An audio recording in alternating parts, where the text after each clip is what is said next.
Hello students. तो पिछली class में आपने देखा कि मैंने कैसे आपको सिंपल हार्मोनिक मोशन में एनर्जीज़ के बारे में बताया।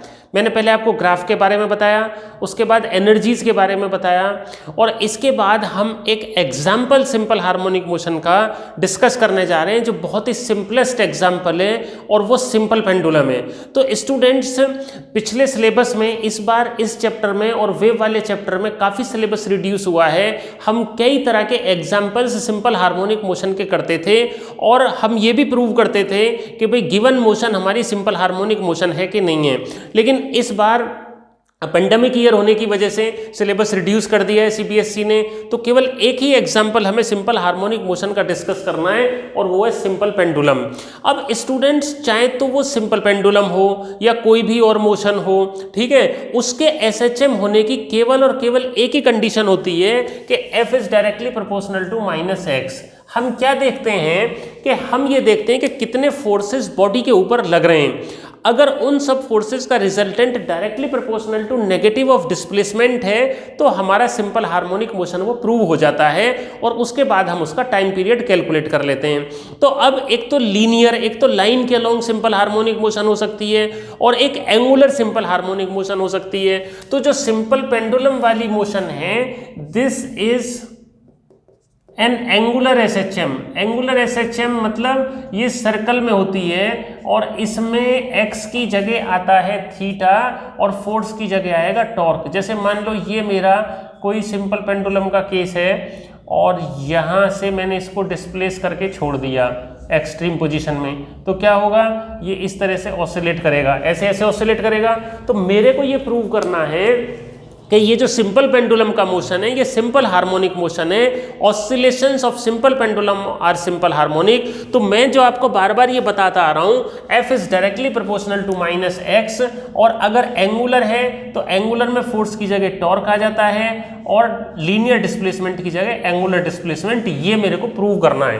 तो अब हमें ये देखना, पहले तो हमें करना क्या है, पहले तो हमें ये देखना है कि सिंपल पेंडुलम होता क्या है। Simple pendulum basically an arrangement है in which a thread connected to a rigid support, the other end of a string is connected to a metal ball, this is called bob, is suspended freely so that it is free to rotate। तो जब हम इस metal ball को displace करके छोड़ देते हैं तो इट ऑसिलेट्स।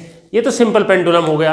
अब हमें ये प्रूव करना है कि इसके जो ऑसिलेशंस हैं वो सिंपल हार्मोनिक हैं। अब चूंकि ये एंगुलर है, इसमें एंगल भी ट्रेस हो रहा है। आप देखो वर्टिकल के साथ स्ट्रिंग एंगल बना रही है, इस पोजीशन में ये है, तो ये एंगुलर एसएचएम है। तो एंगुलर एसएचएम की कंडीशन हमें प्रूव करनी है जिससे ये प्रूव हो जाएगा कि simple harmonic oscillations are in case of simple pendulum. Simple pendulum में सिंपल हार्मोनिक ऑसिलेशंस होते हैं। तो उसके लिए हमें टॉर्क देखना पड़ेगा। अब टॉर्क क्या होता है, torque is equal to force into perpendicular distance, यही होता है ना टॉर्क। तो टॉर्क कहाँ से लगता है, फोर्सेस की वजह से। तो मान लो ये एक्सट्रीम पोजीशन है ए पर, इसका कितने फोर्सेस यहाँ पर लग रहे हैं, एम जी वेट इधर लग रहा है और स्ट्रिंग में टेंशन इधर लग रही है।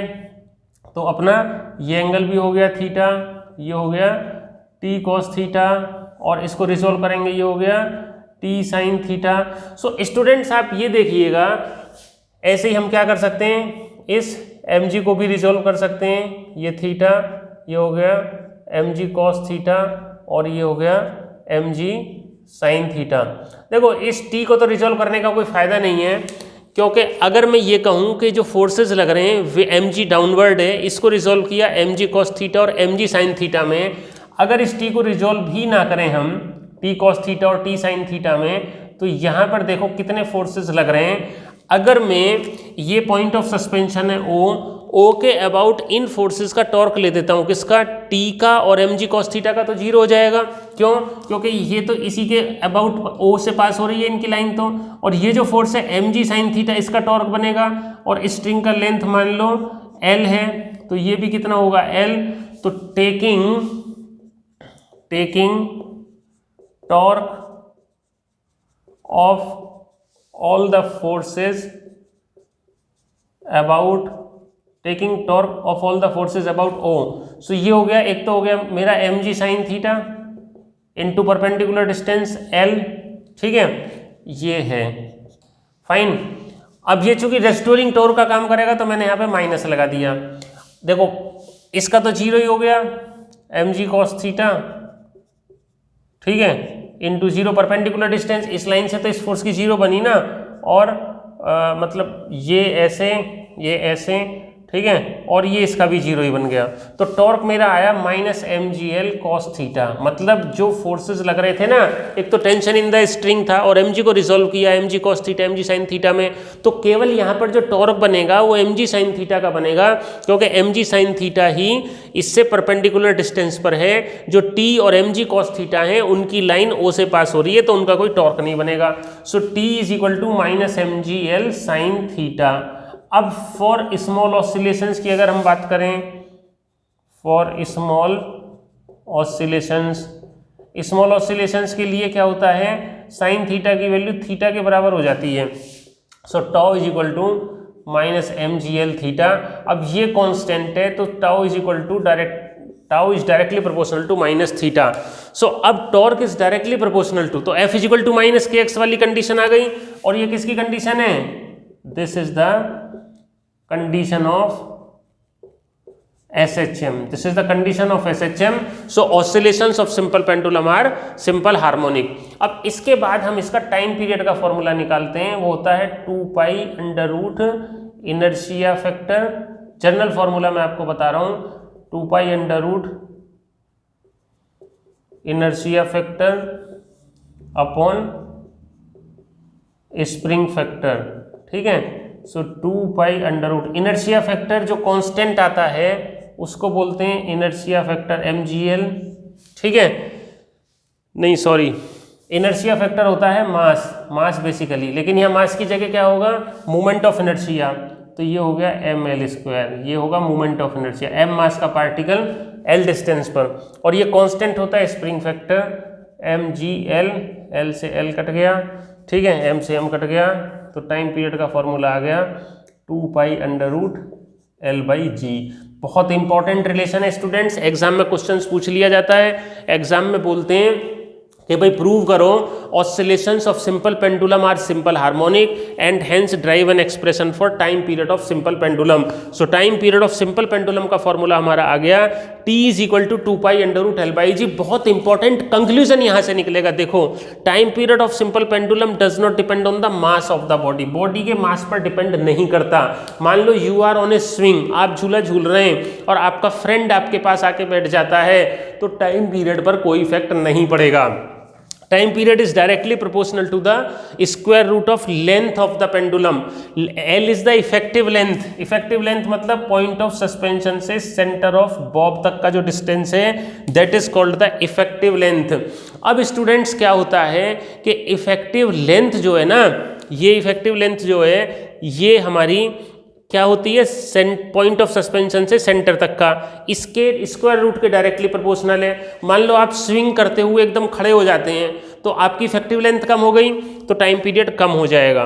तो इस तरह से लेंथ पर एक और इंपॉर्टेंट बात यहाँ पर है कि ये जो formula T is equal to 2 pi under root L/G है, ये तभी तक वैलिड है जब तक कि length less than radius of अर्थ के बराबर है, ठीक है। R is the radius of अर्थ, मतलब देखो यहाँ से आपको क्या पर कंक्लूजन निकल के आ रहा है, यहाँ से आपको ये कंक्लूजन निकल के आ रहा है कि भाई time period is directly proportional to square root of length. अगर हम पेंडुलम की लेंथ बढ़ाते चले जाएंगे तो टाइम पीरियड भी बढ़ता चला जाएगा और बढ़ना भी चाहिए। तो अगर लेंथ इनफाइनाइट हो जाए, तो क्या टाइम पीरियड भी इनफाइनाइट हो जाएगा? नहीं, ऐसा नहीं होगा। तो इस फॉर्मूले पर लिमिटेशंस हैं, इस फॉर्मूले पर रेस्ट्रिक्शंस हैं जो आपको ध्यान रखनी है। ये फॉर्मूला तभी तक वैलिड है जब तक कि लेंथ रेडियस ऑफ अर्थ से कम है। अब आप कहोगे कि सर अगर लेंथ रेडियस के बराबर हो जाए तो क्या होगा, ये भी बताएंगे, डोंट वरी। तो उस केस में हम क्या करेंगे, उस केस में हम इफेक्टिव लेंथ निकाल के उसको लिखेंगे और इफेक्टिव लेंथ का भी मैं आपको एक फॉर्मूला बताऊंगा। तो आपको सारा का सारा मैं सिंपल पेंडुलम कवर कर रहा हूं। यहां पर मैंने आपको बताया कि T is equal to 2 pi under root L/G for L less than RE। Okay, तो फर्स्ट केस अगर मेरा L RE के इक्वल है, ठीक है, तो उसको निकालने का फॉर्मूला होता है के 1/L dash is equal to 1/L plus 1/RE। This is the formula which is used if effective length is equal to the radius of earth और greater than radius of earth. तो यहाँ से हम L dash, तो T is equal to हमारा आ जाएगा, नया जो टाइम पीरियड आ जाएगा 2π√L डैश बाई जी। अब L डैश कैसे निकालेंगे, तो L डैश यहाँ से आ गया अपना 2π, तो इसको आप लिख सकते हैं यहाँ से 1/L प्लस 1/RE, तो L की वैल्यू RE के इक्वल है, तो ये आ गया 2/RE, तो L डैश आ गया यहाँ से RE/2, तो ये आ गया 2π√RE/2G। और RE कितना होता है, रेडियस ऑफ अर्थ 6400 किलोमीटर, ठीक है। इसको इसमें पुट करेंगे, सो T डैश जो मतलब RE is written 6400 kilometre, then time period of simple pendulum, ठीक है, time period of simple pendulum of length equal to the radius of earth is equal to 60 minute. 60 minute बहुत ही important है। तो students मैं आपको थ्योरी के syllabus के साथ साथ वो भी पॉइंट्स बता रहा हूँ जो जनरली कॉम्पिटिटिव एग्जाम में पूछ लिए जाते हैं। तो बच्चों में तो यही ना कन्फ्यूजन रहेगा कि भाई टाइम पीरियड तो लेंथ पर डिपेंड कर रहा है, लेंथ अगर इंक्रीज होती चली जाए तो टाइम पीरियड भी इंक्रीज होता चला जाएगा, लेकिन ऐसा हमेशा नहीं होता। अब आप कहने लगो लेंथ इनफाइनाइट हो जाए तो टाइम पीरियड भी इनफाइनाइट हो जाएगा क्या? बिल्कुल नहीं होगा। तो जैसा हमें देखने में लगता है ऐसा फिजिक्स में हो जरूरी नहीं है। In physics intuitions, physical intuitions do not work in physics. तो यहां पर आपने देख लिया कि भाई L is equal to RE है, तो इसके केस में कैसे हमने टाइम पीरियड निकाला। अब सेकंड केस जो बहुत ही कॉमन और इंपॉर्टेंट है, उसमें हम इनफाइनाइट लेंथ का पेंडुलम लेते हैं। अगर मेरी लेंथ इनफाइनाइट हो जाए तो मैं कैसे निकालूंगा, 1/L dash is equal to 1/L plus 1/RE। Okay, तो L को इनफाइनाइट लेने से इनफाइनाइट लेंथ का कितना हो जाएगा, ये तो कितना आ जाएगा, so L dash is equal to RE के इक्वल आ जाएगी। So T is equal to क्या आ जाएगा, 2π√RE/G L/G, L dash is equal to RE/G, और ये आता है 84.6 मिनट। सो स्टूडेंट्स इस तरह मैंने सिंपल पेंडुलम के आपके केसेस सारे डिस्कस कर लिए। इसके अलावा और भी है, मैकेनिक्स में इंक्लाइंड प्लेन पर सिंपल पेंडुलम को ट्रॉली में लटका के चला दिया, ठीक है, और सिंपल पेंडुलम को लिफ्ट में चला दिया। तो अकॉर्डिंगली सिचुएशंस चेंज होती रहती हैं। तो ये सिंपल पेंडुलम मैंने देखा और मैंने आपको बताया कि सिंपल पेंडुलम क्या होता है, उसकी मोशन सिंपल हार्मोनिक मोशन होती है, ये मैंने प्रूव किया। उसके टाइम पीरियड का फॉर्मूला ड्राइव किया और मैंने स्पेशल केसेस भी लिए कि एक ऐसा पेंडुलम जिसकी लेंथ रेडियस ऑफ अर्थ के इक्वल है उसका टाइम पीरियड कितना होगा, एक ऐसा पेंडुलम जिसकी लेंथ इनफाइनाइट है उसका टाइम पीरियड कितना होगा। अब इसके बाद एक और छोटी सी डेफिनेशन है, सेकंड पेंडुलम, कोई ज़्यादा मुश्किल नहीं है।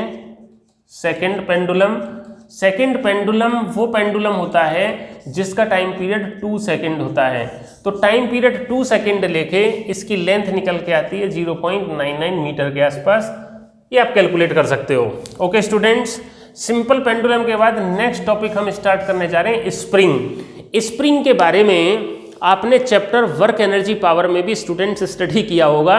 बहुत ही इंटरेस्टिंग सी डिवाइस होती है spring. Basically spring oscillates and oscillations of spring are simple harmonic oscillation, इसलिए हम इस चैप्टर में इसको लेके आए। बाकी स्प्रिंग की एनर्जी, स्प्रिंग का फोर्स, हुक्स लॉ और ये सब हम वर्क एनर्जी पावर में कर चुके हैं बहुत बढ़िया से।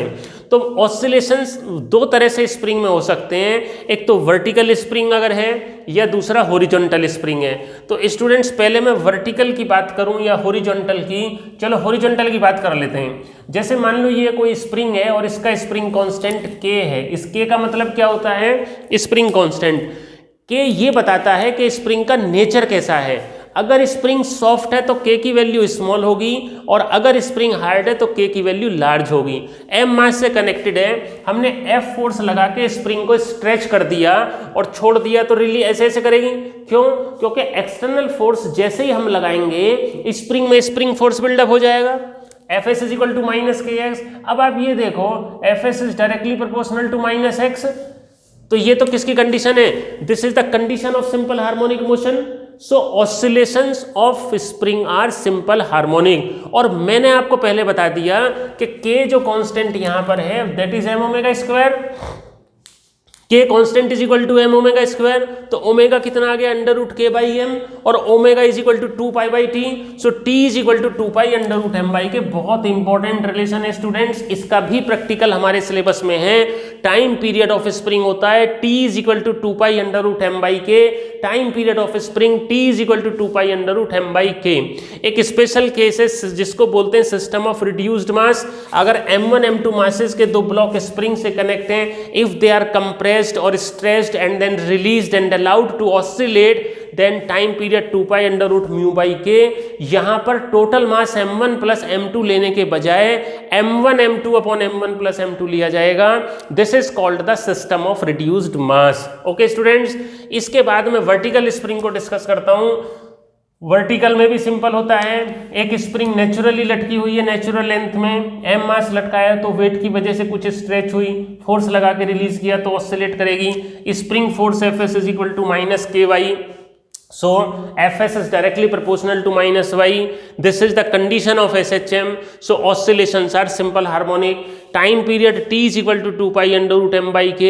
ये तो बहुत सिंपल बात है और सिंपल हार्मोनिक मोशन स्प्रिंग का होता है, इसमें कोई बड़ी बात नहीं है। लेकिन जो इंपॉर्टेंट बात है वो ये है कि कॉम्बिनेशन ऑफ स्प्रिंग का क्या होगा। जैसे कई बार क्या होता है कि हमारे पास जो स्प्रिंग होती है वो सफिशिएंटली सॉफ्ट या हार्ड नहीं होती, तो हम क्या करते हैं उसमें दूसरी स्प्रिंग को कनेक्ट कर लेते हैं। तो दूसरी स्प्रिंग को कनेक्ट करने के मेथड्स होते हैं, चाहे तो हम सीरीज में लगाएं चाहे हम पैरेलल में लगाएं।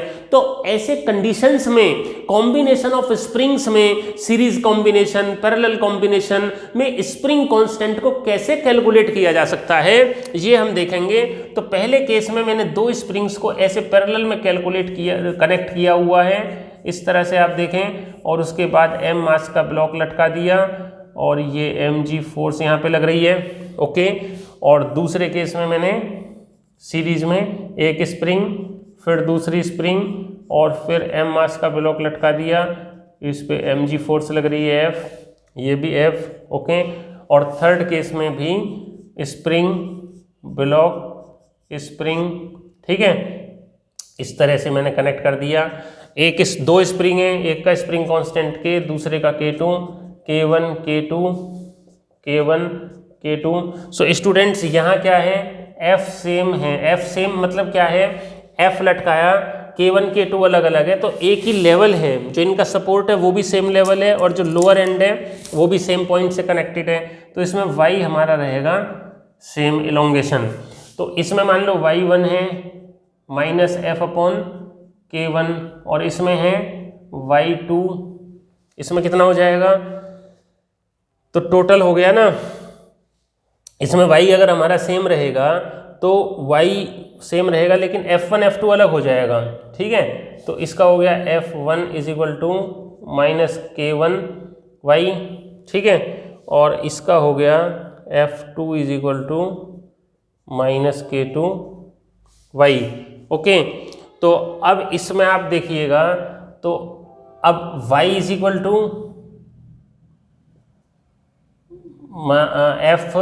Fy1 एंड y2 अगर इसके अंदर हम देखते हैं स्प्रिंग्स के अंदर, तो इस केस में हमारा F1 y सेम है ना, y सेम है, तो F इज इक्वल टू क्या होता है, F is equal to F1 plus F2 total F, तो F is equal to minus K Y 1, ठीक है, माइनस K1y और माइनस K2y, y से y कैंसिल हो गया, so K is equal to K1 plus K2, K is equal to K1 plus K2। तो parallel में जो स्प्रिंग कांस्टेंट होते हैं वो सीधे ऐड हो जाते हैं, पैरेलल में जो स्प्रिंग कांस्टेंट होते हैं वो सीधे ऐड हो जाते हैं। अब यहाँ पर क्या होगा दूसरे वाले केस में, इसमें तो y सेम था, इसमें F सेम है, इसमें F सेम है सीरीज में, तो F सेम है तो क्या हो गया, y1 is equal to minus F upon K1, y2 is equal to minus F upon K2 और y is equal to minus F upon K और y is equal to y1 plus y2 अगर use करेंगे तो 1 upon K is equal to 1 upon K1 plus 1 upon K2। तो आप देख रहे हैं कि कैसे पैरेलल में जो रेजिस्टेंस का फॉर्मूला था पैरेलल का, वो स्प्रिंग का पैरेलल सीरीज, पैरेलल जो रेजिस्टेंस में सीरीज का फॉर्मूला था वो स्प्रिंग में पैरेलल का है, और जो रेजिस्टेंस में पैरेलल का था वो स्प्रिंग में सीरीज का है। ये भी पैरेलल ही होता है क्योंकि एक स्प्रिंग जितना स्ट्रेच होगा दूसरा उतना कंप्रेस होगा, तो इसमें भी K = K1 + K2 हमारा आ जाएगा। तो इस तरह से स्टूडेंट्स हमने स्प्रिंग्स को भी देख लिया, स्प्रिंग का टाइम पीरियड कर लिया, horizontal spring, vertical spring, spring के कॉम्बिनेशंस। अब जो लास्ट में कुछ डेफिनेशंस हैं, 3 डेफिनेशंस हैं, बहुत स्मॉल डेफिनेशंस हैं, और वो हैं हमारी 3 डेफिनेशन। पहली तो है फ्री ऑसिलेशंस, केवल इनका हमें क्वालिटेटिव आइडिया लेना है। फ्री ऑसिलेशंस जिनको नेचुरल ऑसिलेशंस भी बोलते हैं, ये कि if a body is displaced from its mean position and allowed to oscillate with its natural frequency then these are called free oscillations. मतलब किसी बॉडी को अगर मैं उसकी मीन पोजीशन से डिस्प्लेस करके रिलीज कर देता हूं और उसको अपनी नेचुरल फ्रीक्वेंसी से ऑसिलेट होने देता हूं तो उसको हम बोलते हैं नेचुरल ऑसिलेशंस और फ्री ऑसिलेशंस। ओके।